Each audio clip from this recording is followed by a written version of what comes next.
اگر اسے علم ہے تو پھر ایک شریف گھرانے کی دلہن ہمیشہ کے لیے گئی۔ مجھے یہ خطرہ بھی نظر آنے لگا کہ مقتول کا قاتل دیوا ماچھی ہے، اس نے خود قتل کیا یا کرایا ہے۔ لاری کس وقت واپس آئی تھی؟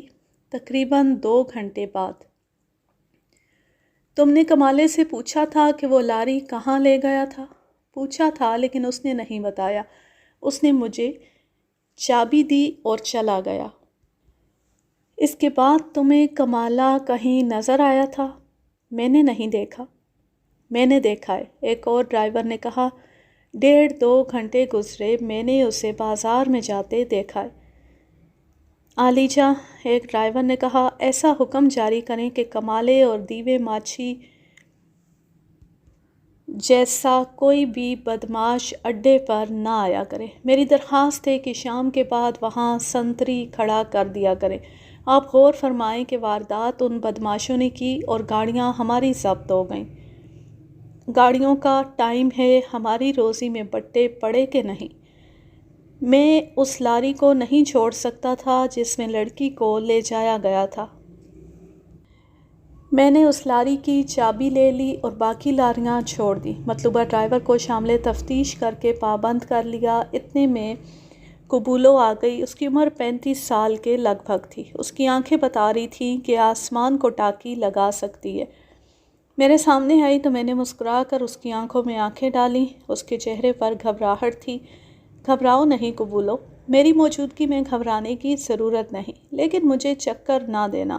عورت ساتھ ہو، عزت سے بات کروں گا اور جتنی دیر میرے پاس رہو گی عزت سے رکھوں گا۔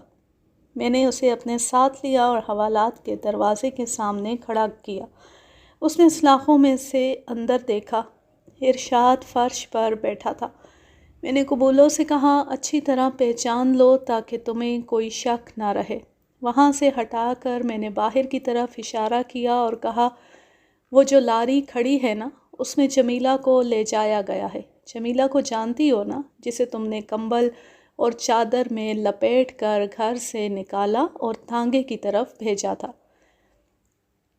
قبولو پہلی بار پولیس کے پھندے میں آئی تھی اور وہ بھی اتنے سنگین جرم میں جو ایک قتل کا بھی باعث بنا۔ ارشاد کو وہ اچھی طرح پہچانتی تھی۔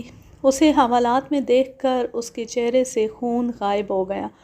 میری ٹھہری ٹھہری باتوں اور تحمل نے اس کی ساری چالاکیاں ختم کر دی۔ میں اسے اپنے دفتر میں لے گیا۔ جرم کی بات ختم کر دی۔ اسے یہ بھی نہیں کہا کہ اقبال جرم کر لو۔ میں نے پوچھا، تم کون ہو؟ خاوند ہے؟ ماں باپ ہیں؟ کوئی نہیں، اس نے جواب دیا اور اس کے آنسو نکل آئے۔ میں اسی کے متعلق اس سے باتیں پوچھتا رہا اور وہ بتاتی رہی۔ وہ ہمدردی کے قابل تھی۔ میں دلی ہمدردی کا اظہار کرتا رہا، اسے پانی پلایا، کھانے کا پوچھا، لیکن وہ کھانا کھا کے آئی تھی۔ تھانے داری کو الگ رکھ دیں تو ہمارے معاشرے کے یہ کردار ہمدردی کے طلبکار ہوتے ہیں۔ آپ کو اپنے شہر اور شاید اپنے محلے میں بھی قبولو جیسی کوئی عورت ملے گی۔ ایسی عورتیں جب پیدا ہوتی ہیں تو فرشتوں کی طرح معصوم اور پاک ہوتی ہیں، مگر یہ جب ہمارے اور آپ کے درمیان پلتی بڑھتی اور جوان ہوتی ہیں تو یہ گناہگار اور جرائم پیشہ ہو جاتی ہیں۔ پھر ہم انہیں اپنے گناہوں کا ذریعہ بھی بناتے ہیں اور انہیں گناہگار کہہ کر دھتکار بھی دیتے ہیں۔ روزی رساں تو اللہ تعالیٰ ہے، لیکن ہم سمجھتے ہیں کہ قبولو جیسی عورتوں کے روزی رساں ہم لوگ ہیں، جن کے گھروں میں وہ کام کرتی اور جن کی اجرت پر وہ گناہوں کا ذریعہ بنتی ہیں۔ قبولو کا سب سے پہلا جرم یہ تھا کہ وہ غریب ماں باپ کے گھر پیدا ہوئی۔ ماں باپ محنت مزدوری کرتے اور عزت سے کھاتے اور رہتے تھے۔ قبولو کی شکل و صورت ذرا اچھی تھی۔ ماں باپ کے گھر رہی تو عزت سے رہی۔ وہ امیروں کی بیٹی ہوتی تو امیروں کے گھر جاتی۔ غریب تھی اس لیے ایسے آدمی کے ساتھ باندھ دی گئی جو بظاہر کہیں ملازم تھا لیکن جواری اور شرابی تھا۔ اس آدمی نے قبولو کو وہ ازدواجی زندگی نہ دی جس کے وہ خواب دیکھا کرتی تھی۔ خاوند کو جوئے، چرس اور دیسی شراب کے لیے پیسوں کی ضرورت رہتی تھی۔ اس نے قبولو کو مجبور کر دیا کہ وہ کوئی کام کاج کرے اور پیسے کمائے۔ اس نے ایک گھر میں اوپر کا کام لے لیا۔ چوتھے پانچویں سال خاوند کا دم اکھڑنے لگا۔ اس نے چرس اور شراب نہ چھوڑی۔ آخر وہ چارپائی سے لگ گیا۔ 3 سال قبولوں نے گھروں میں کام کر کے اس کی خدمت کی۔ اس دوران قبولوں کے ماں باپ مر گئے، 2 بچے پیدا ہوئے اور مر گئے۔ ایک کھاتے پیتے گھرانے کی ایک جوان لڑکی نے ایک آدمی کی طرف پیغام بھیجنے کے لیے اسے استعمال کیا اور پیسے دیے۔ یہ غلط قسم کی محبت تھی جس میں قبولوں کو رابطے کا ذریعہ بنایا گیا۔ اسے اجرت کی ضرورت تھی اور وہ مل رہی تھی۔ وہ گنوار اور حاجت مند لڑکی تھی۔ اس نے مذہب اور اخلاقیات کی کوئی کتاب نہیں پڑھی تھی۔ ماں باپ نے عزت سے رہنا سکھایا تھا مگر خاوند نے شرم اتار دی، اور ایک ایسے گھرانے کی لڑکی نے اسے بے حیائی کا پیغام دیا جہاں علم بھی تھا اور فضل بھی تھا۔ قبولوں نے اس عزت دار گھرانے سے پیغام رسانی کا پیشہ سیکھ لیا۔ وہ جس آدمی کو پیغام دینے جاتی تھی اسے قبولوں بھی اتنی ہی پسند آ گئی جتنی بڑے گھرانے کی لڑکی پسند آئی تھی۔ یہاں سے اس نے غیر مرد اور خاوند کے درمیان فرق مٹا دیا۔ پیسے لیے اور چرس کے مارے ہوئے خاوند کی بیماری پر خرچ کیے۔ خاوند بچ نہ سکا، ایک روز مر گیا۔ قبولوں کی عمر 28 سال سے ذرا اوپر ہو گئی تھی۔ اسے شادی کے لیے کہا گیا مگر اس نے ازدواجی زنجیریں ہمیشہ کے لیے توڑ دیں اور ہم اور آپ جیسے عزت والے اور اونچے ناموں والے گھرانوں کی نوکرانی بن گئی۔ عزت داروں نے اسے گناہوں کا ذریعہ بنا لیا۔ قبولوں دل جوڑنے اور توڑنے کی ماہر بن گئی۔ وہ بہت سے گھروں کے بھیدوں کی رکھوالی تھی۔ 4 دیواری کی دنیا کے بھید اس کے سینے میں بھرے ہوئے تھے۔ اس نے مجھے چند ایک واقعات سنائے۔ وہ مجھے اپنی زندگی کی کہانی یوں سنا رہی تھی جیسے میں اسے اس دوزخ سے نکال کر عزت کی کرسی پر بٹھا دوں گا۔ اس کے اندر ابھی یہ احساس پیدا نہیں ہوا تھا کہ میں اسے اس گندے دوزخ سے تو نکال دوں گا لیکن ایسے دوزخ میں قید کر دوں گا جو اسے ضعیف اور بوڑھا کر کے سوسائٹی میں اگلے گا۔ پھر قبولوں پکی مجرم بن جائے گی۔ میں مجبور تھا، میرے جذبات کیسے ہی تھے، میرا فرض بڑا ظالم تھا۔ میں اس کی سنتا رہا۔ اس کی زبان ایسی رواں ہو گئی تھی کہ مجھے کسی سوال اور جرح کی ضرورت ہی محسوس نہ ہوئی۔ اسے زندگی میں پہلی بار سینے کا غبار نکالنے کا موقع ملا تھا۔ میرے سلوک اور رویے میں اسے وہ انسان نظر آ گیا تھا جسے وہ شاید ہمیشہ تلاش کرتی رہی تھی۔ یہ تو اس نے دیکھ ہی لیا تھا کہ اس کا جرم بے نقاب ہو چکا ہے اور اب ہیرا پھیری نہیں چلے گی۔ اس نے جمیلہ اور آصف یعنی مقتول کی داستان محبت شروع کر دی۔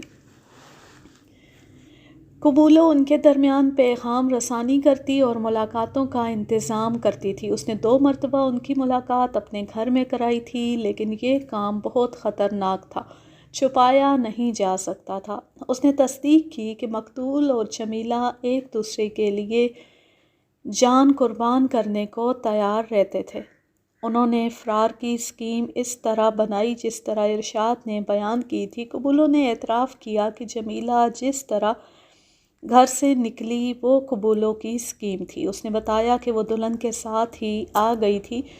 وہ دونوں گھروں میں کام کرتی تھی۔ اس کا دلہن کے ساتھ آنا قابل اعتراض نہیں تھا۔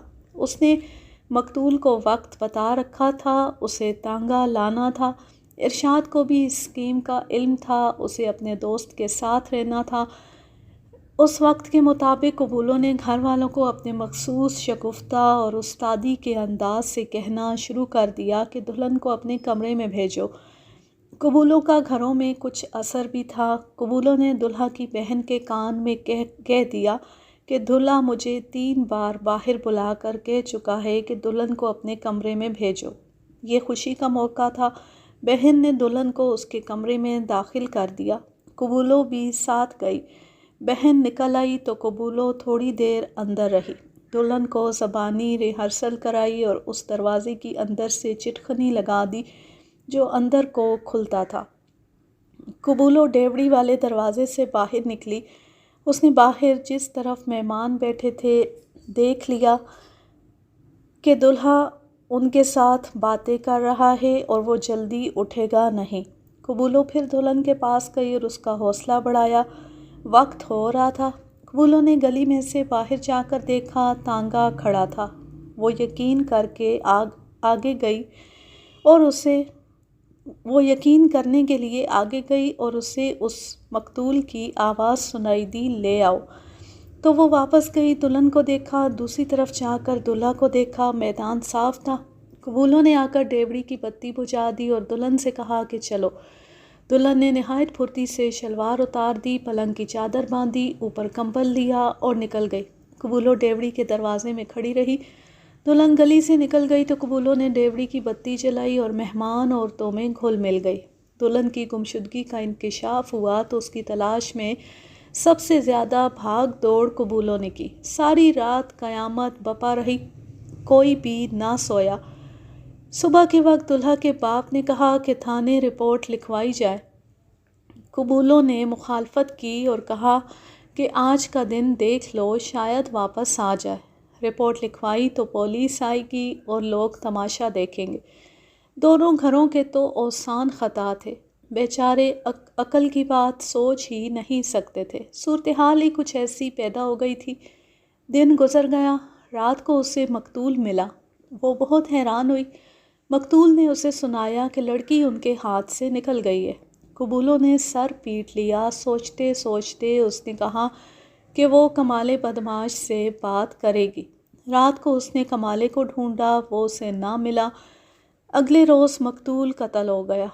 قبولوں کے پاؤں تلے سے زمین نکل گئی۔ وہ سمجھی کہ اسے کمالے نے قتل کیا ہے۔ اس ڈر سے کہ کمالہ اسے بھی قتل کر دے گا، اس نے کمالے سے ملنے کا ارادہ ترک کر دیا۔ میرے پوچھنے پر قبولوں نے دلہا کے رد عمل کے متعلق بتایا کہ اس پر تو ایک ہی چپ طاری تھی۔ اس نے صرف ایک بار کہا، میں جانتا ہوں، میں جانتا ہوں، جو اللہ کو منظور ہوگا دنیا دیکھے گی۔ میں نے قبولوں کو حوالات کے زنانہ کمرے میں بند کر دیا۔ میرے ہیڈ کانسٹیبل کی بھاگ دوڑ اور 3 مخبروں کی کوشش سے کمالہ بدماش مل گیا۔ آدھا دن گزر گیا تھا اور وہ ایک جگہ گہری نیند سویا ہوا تھا۔ اس قسم کے مجرم راتوں کو جاگتے اور دن بھر سوتے۔ کمالے نے اس طرح مجھے السلام علیکم کہا اور دبا کر ہاتھ ملایا جیسے 2 دوست بڑے عرصے بعد ملتے ہیں۔ میں نے بھی اسی والہانہ محبت کا اظہار کیا۔ کمالے دوست، میں تھک کر چور ہو چکا ہوں، تم بھی تھکے ہوئے معلوم ہوتے ہو، ہم دونوں کو آرام کی ضرورت ہے۔ آؤ کام ذرا جلدی ختم کریں اور آرام کریں۔ خادم ہوں سرکار، حکم دیں۔ وہ لاری کھڑی دیکھ رہے ہو؟ ہاں سرکار۔ اور اس کے ڈرائیور کو بھی تم پہچانتے ہو؟ ہاں سرکار۔ اس چابی کو بھی پہچانتے ہو؟ میں نے جیب سے لاری کی چابی نکال کر اسے دکھائی۔ ہاں سرکار۔ اور تم مجھے بھی پہچانتے ہو؟ ہاں سرکار۔ میرے ساتھ آؤ۔ میں اسے حوالات کے آگے لے گیا اور ارشاد کی طرف اشارہ کر کے کہا، تم اسے بھی پہچانتے ہو؟ اس نے ماتھا سکیڑا اور میری طرف دیکھ کر مسکرایا۔ میں اسے حوالات کے اگلے کمرے کے سامنے لے گیا، جس کی سلاخوں میں سے اسے قبولوں فرش پر بیٹھی نظر آئی۔ قبولوں نے سر اوپر کیا اور ہمیں دیکھا۔ کمالے نے کہا، اوئے میری قبولی، تو بھی اسی چکر میں آئی ہے؟ قبولوں کچھ نہ بولی، اس کے آنسو بہہ رہے تھے۔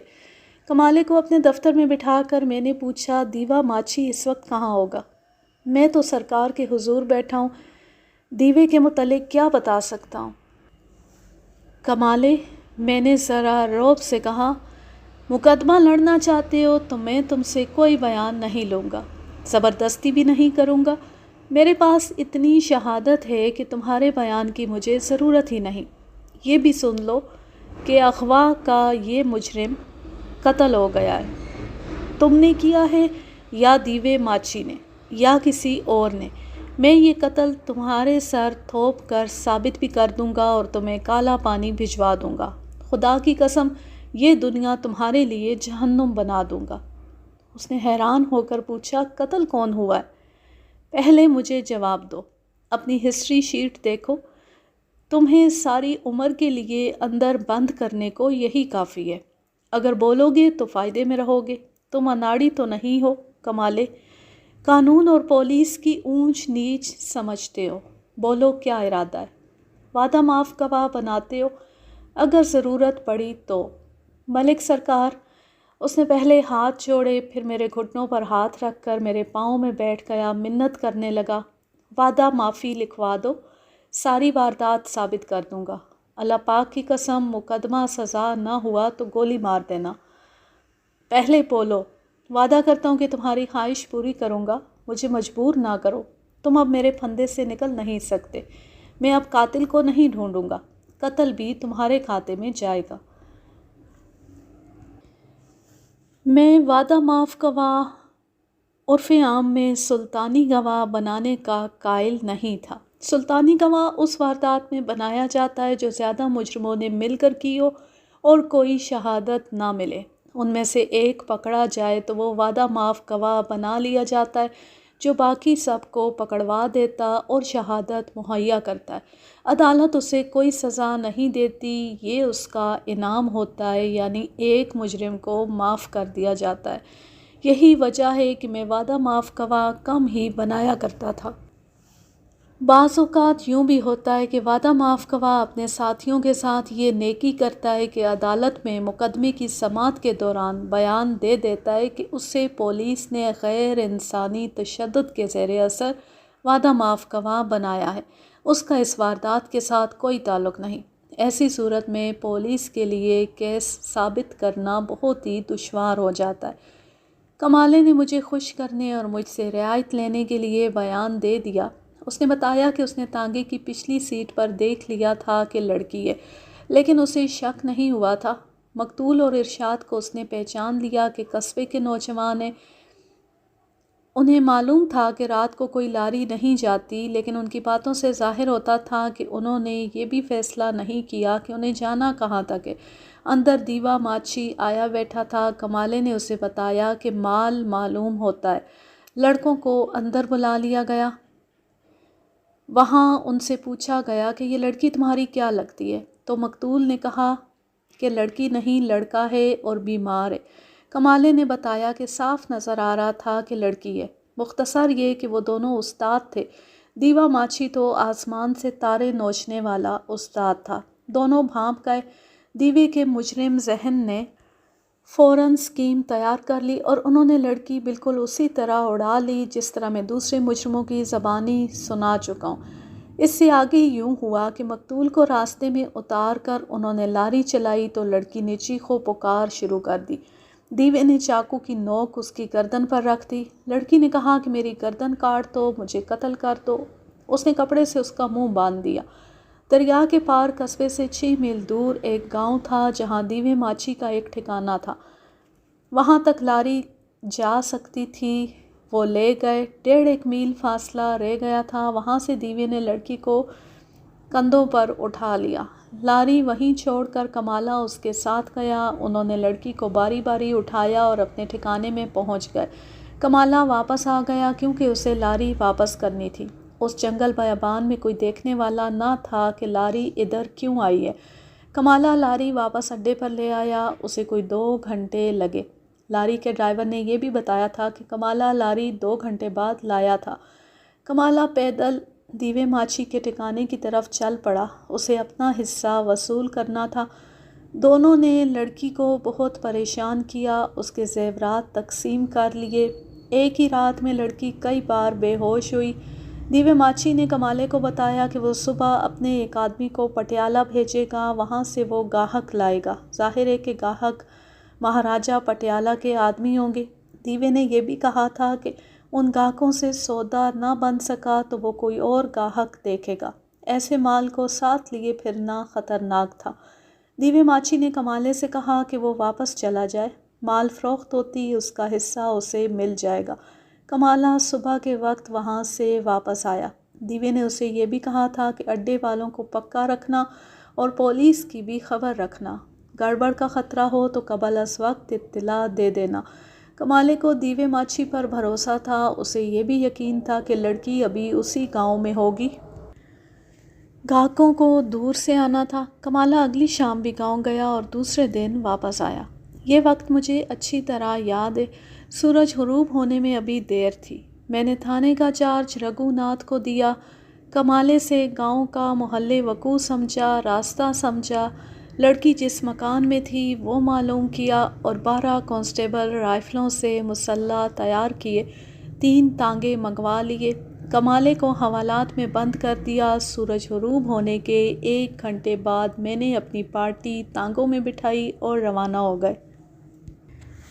گاؤں سے 1 میل دور تانگے روکے، تانگا بانوں کو وہیں انتظار کرنے کو کہا اور ہم پیدل چل پڑے۔ میں نے اپنی پارٹی کو حملہ کرنے اور گھیرا کرنے کی اسکیم سمجھا دی۔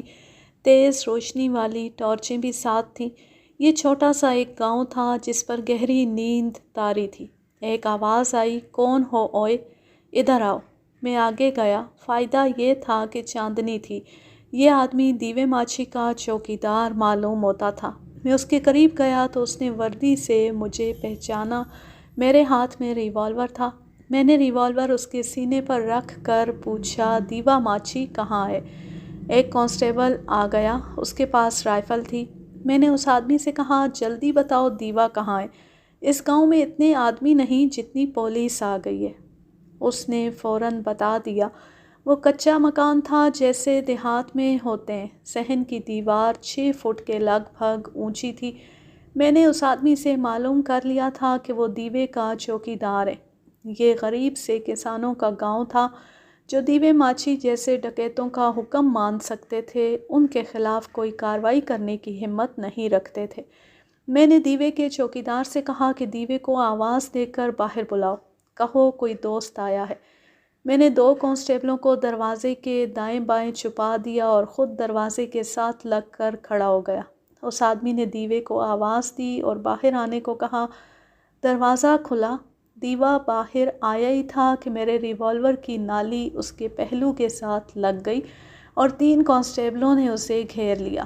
یہ اتفاق کی بات تھی کہ وہ دیوا ماچھی تھا۔ میں نے اسے کبھی نہیں دیکھا تھا۔ اسے پکڑ لیا اور فوراً ہتھکڑی لگا لی۔ گاؤں کے لوگوں کو جگایا۔ ان میں 2 جو ذرا سیانے تھے، انہیں لڑکی کی برآمدگی کا مشیر یعنی گواہ بنایا اور دیوے سے کہا کہ مجھے لڑکی کے پاس لے چلو۔ تمہیں کمالے نے بھیجا ہے؟ دیوے ماچھی نے مجھ سے پوچھا۔ میں نے پوری طاقت سے اس کے منہ پر گھونسا مارا۔ ایک کانسٹیبل نے اس کے کولہے پر رائفل کا بٹ مار کر کہا، ملک صاحب نے تمہیں کیا حکم دیا ہے؟ وہ اندر کو چل پڑا۔ میں اس کے پیچھے گیا۔ کمرے میں لڑکی چارپائی پر بیٹھی تھی، شراب کی بوتل پڑی تھی۔ لڑکی واقعی خوبصورت تھی۔ اس نے دیکھا کہ پولیس آ گئی ہے تو وہ اٹھی، مگر اس کا سر ڈول گیا اور وہ بے ہوش ہو کر گر پڑی۔ یہ غیر متوقع اور اچانک نجات ملنے کا اثر تھا۔ لڑکی برآمد ہو گئی۔ اس کے زیورات بھی دیوے ماچھی نے نکال دیے۔ میں نے مشیر نامہ تیار کیا، مشیروں کے دستخط لیے اور انہیں سمجھایا کہ انہیں گواہی کے لیے طلب کیا جائے گا۔ لڑکی کو میں ہوش میں لایا اور ہم کامیابی سے تھانے کو روانہ ہوئے۔ تانگے انتظار میں کھڑے تھے۔ آدھی رات گزر گئی تھی جب ہم تھانے میں پہنچے۔ لڑکی اور دیوے ماچھی کی حراست کا انتظام کر کے میں نے مزید کارروائی صبح تک کے لیے ملتوی کر دی۔ صبح سب سے پہلا کام یہ کیا کہ کمالے سے زیورات برآمد کر لیے جو اس نے ابھی بیچے نہیں تھے۔ ملزموں کا ریمانڈ لیا۔ لڑکی کا بیان تفصیل سے پیش کرنے کی ضرورت نہیں، اس نے ان بیانات کی تصدیق کی جو دوسرے ملزم دے چکے تھے۔ اس کی ذہنی اور جسمانی حالت بہت بری تھی۔ معلوم ہوتا تھا وہ پاگل ہو جائے گی یا اسے موقع ملا تو خودکشی کر لے گی۔ وہ آخر پردہ دار لڑکی تھی۔ اس نے جب یہ بتایا کہ جس کی خاطر اس نے اتنا سنگین جرم کیا اور پاگلوں کی سی دلیری کا مظاہرہ کیا وہ قتل ہو چکا ہے، تو وہ اتنا روئی کہ اس کی چیخیں نکل رہی تھیں۔ میں یہ معلوم کرنا چاہتا تھا کہ مقتول کا قاتل کون ہے۔ لڑکی نے کمالے اور دیوے ماچھی کے خلاف میرا شک رفع کر دیا۔ قتل کے وقت یہ دونوں گاؤں میں اس لڑکی کے پاس تھے۔ میرے لیے اب قتل کا معمہ رہ گیا تھا۔ اگر کمالہ اور دیوا قاتل نہیں تھے تو دلہا اور اس کے چچا زاد بھائی ہو سکتے تھے۔ میں نے ارشاد کو چاندی کا تعویذ جو مقتول کی لاش کے نیچے سے برآمد ہوا تھا دکھا کر پوچھا کہ یہ مقتول کا تو نہیں؟ اس نے دیکھ کر کہا، مقتول نے کبھی تعویذ نہیں باندھا تھا۔ اس نے تعویذ کو ایک دفعہ پھر غور سے دیکھا اور پھر وثوق سے کہا، یہ کالی چھپکلی کا ہے۔ میں اس کے چچا زاد بھائیوں کو بھی اچھی طرح جانتا ہوں، وہ بھی گلے میں تعویذ نہیں ڈالتے۔ میرا دل مان نہیں رہا تھا کہ کالی چھپکلی اتنی جرأت کر سکتا ہے، لیکن انسان کی فطرت کو اندر سے کوئی نہیں دیکھ سکتا۔ ذہن پر زور دیا تو مجھے قبولوں کا بیان یاد آ گیا۔ دلہا کے متعلق اس نے کہا تھا کہ دلہن کے اغوا کے اگلے روز دلہا کو یہ کہتے سنا گیا تھا، میں جانتا ہوں، میں جانتا ہوں، جو اللہ کو منظور ہوگا ساری دنیا دیکھے گی۔ مجھے یہ بھی یاد آیا کہ ارشاد نے بتایا تھا کہ مقتول نے اسے تانے دیے تھے، یہ تانے ایسے تھے جو اشتعال کا باعث بنے ہوں گے۔ میں نے محض شک پر کالی چھپکلی کو تھانے بلایا۔ وہ آیا تو میں نے سب سے پہلے اس کی جوتی دیکھی، یہ اس کے کھرے کے مولڈ میں فٹ آ گئی۔ کھوجی کو بلایا، اس نے جوتی کا تلوا دیکھا تو کھرے میں اس نے سلائی میں جو خصوصیت نوٹ کی تھی وہ جوتی میں نظر آ گئی۔ جس وقت ہم اس کی جوتی اتروا کر دیکھ رہے تھے، اس وقت اس کی حالت بگڑنے لگی تھی، اس کی زبان تھتھیانے لگی تھی اور میں نے دیکھا کہ اس کے ہونٹ خشک ہو گئے اور اس کے ہاتھ کانپنے لگے تھے۔ گلے کا تعویذ کہاں ہے؟ اس نے کوئی جواب نہ دیا، بے وقوفوں کی طرح میرے منہ کی طرف دیکھتا رہا۔ میں نے تعویذ اس کے آگے رکھ دیا اور کہا، یہ ہے تمہارے جرم کا ثبوت۔ پھر میں نے اس کے ساتھ ہمدردی کی باتیں شروع کر دیں، قاتل ہونے کے باوجود اسے بے گناہ اور مظلوم کہا، ایسی بہت سی باتیں کیں جن سے وہ موم ہو گیا۔ بہت سی جھک جھک اور طرح طرح کی باتوں کے بعد میں نے اسے اقبال جرم کے لیے تیار کر لیا۔ اس نے اپنے طویل بیان میں کہا کہ اس کی شکل و صورت، جسم اور رنگ کی وجہ سے اسے ہمیشہ دھتکارا گیا۔ لڑکی نے بھی اسے کالی چھپکلی کہا، وہ جسے چاہتی تھی اس نے بھی اسے تانے دیے۔ وہ جس کے ساتھ بھاگی تھی اس نے مجھے کہا کہ اب اپنے جیسی کوئی اور ڈھونڈ لو۔ میں نے یہ بالکل نہیں سوچا کہ وہ یہیں موجود ہے تو میری دلہن بھی یہیں ہوگی۔ آپ نے مجھ سے پوچھا تھا تو میں نے کسی پر شک ظاہر نہیں کیا تھا۔ اس وقت مجھے معلوم تھا کہ وہ کس کے ساتھ گئی ہے۔ میں نے موقع تلاش کرنا شروع کر دیا۔ پھر مجھے خیال آ گیا کہ مقتول بہت سویرے اکھاڑے میں ورزش کے لیے جاتا ہے۔ اگلے دن وہ ادوائن کی گز بھر رسی لے کر میں بہت سویرے گھر سے نکل گیا۔ رات کو میں اسی کمرے میں سویا تھا جہاں سے میری دلہن غائب ہوئی تھی۔ سحر کے وقت اٹھا اور دبے پاؤں باہر چلا گیا، میدان میں گیا اور اکھاڑے کے قریب ایک درخت کے پیچھے چھپ گیا۔ تھوڑی دیر بعد مقتول آیا، اس نے کپڑے اتارے، جسم کی مالش کی اور ڈنٹر پیلنے لگا تو دلہا دبے پاؤں اس کے پیچھے جا پہنچا، رسی کے دونوں سرے ہاتھوں میں پکڑ کر اس کے پیچھے سے رسی مقتول کی گردن میں پھینکی۔ مقتول کے سنبھلنے تک اس نے تیزی سے رسی کو مروڑ کر بڑا تنگ سا پھندا بنا دیا۔ مقتول کے مقابلے میں قاتل کا جسم کچھ بھی نہ تھا، مگر اس کی گردن پھندے میں آ گئی تھی اور قاتل رسی کو ابھی تک مروڑ بھی رہا تھا اور جھٹکے بھی دے رہا تھا۔ مقتول نے ایک بار زور لگایا، رسی قاتل کے ہاتھ سے تقریباً چھوٹ چلی تھی۔ مقتول نے ایک ہاتھ پیچھے کر کے قاتل کی گردن پکڑنے کی کوشش کی، لیکن اس کے ہاتھ میں تعویذ کا دھاگا آ گیا جو ٹوٹ گیا۔ اس کے فوراً بعد مقتول کا جسم ڈھیلا ہو گیا۔ قاتل نے پھندا اور زیادہ تنگ کر کے زور زور سے جھٹکے دیے تو مقتول گر پڑا۔ قاتل نے رسی وہیں چھوڑی۔ تعویذ کا اسے خیال نہ رہا اور وہ اکھاڑے میں سے گزر کر گھر چلا گیا۔ گھر والے ابھی تک سوئے ہوئے تھے۔ وہ اپنے کمرے میں گیا اور لیٹ گیا۔ قاتل کا جرم ثابت کرنا آسان نہیں تھا، لیکن وہ عدالت میں اپنے اقبالی بیان سے منحرف نہیں ہوا۔ میں نے جو گواہیاں پیش کیں وہ اشتعال ثابت کرتی تھیں۔ موقع کا کوئی گواہ نہ تھا۔ اسے 7 سال سزائے قید دی گئی۔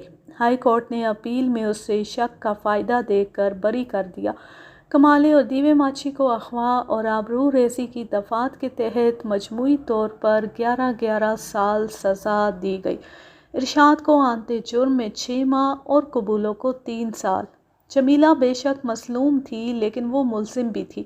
میں اسے معاف نہیں کرنا چاہتا تھا۔ اس معاملے میں قانون بڑا ڈھیلا ہے۔ سزا اس آدمی کو ملتی ہے جو لڑکی کو یا کسی کی بیوی کو ورخلا کر لے جائے۔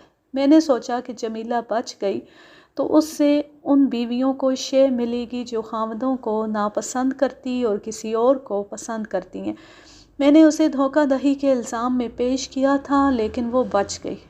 وہ ویسے بھی بہت ہی بری اور شرمناک سزا بھگت چکی تھی۔ یہ سزا کیا کم تھی کہ وہ برادری سے ہمیشہ کے لیے دھتکاری گئی تھی۔ یوں یہ کہانی اپنے اختتام کو پہنچی۔ اب میں لیتی ہوں آپ سے اجازت۔ جہاں رہیں خوش رہیں، شاد و آباد رہیں، ہنستے مسکراتے رہیں۔ اللہ حافظ، اللہ نگہبان۔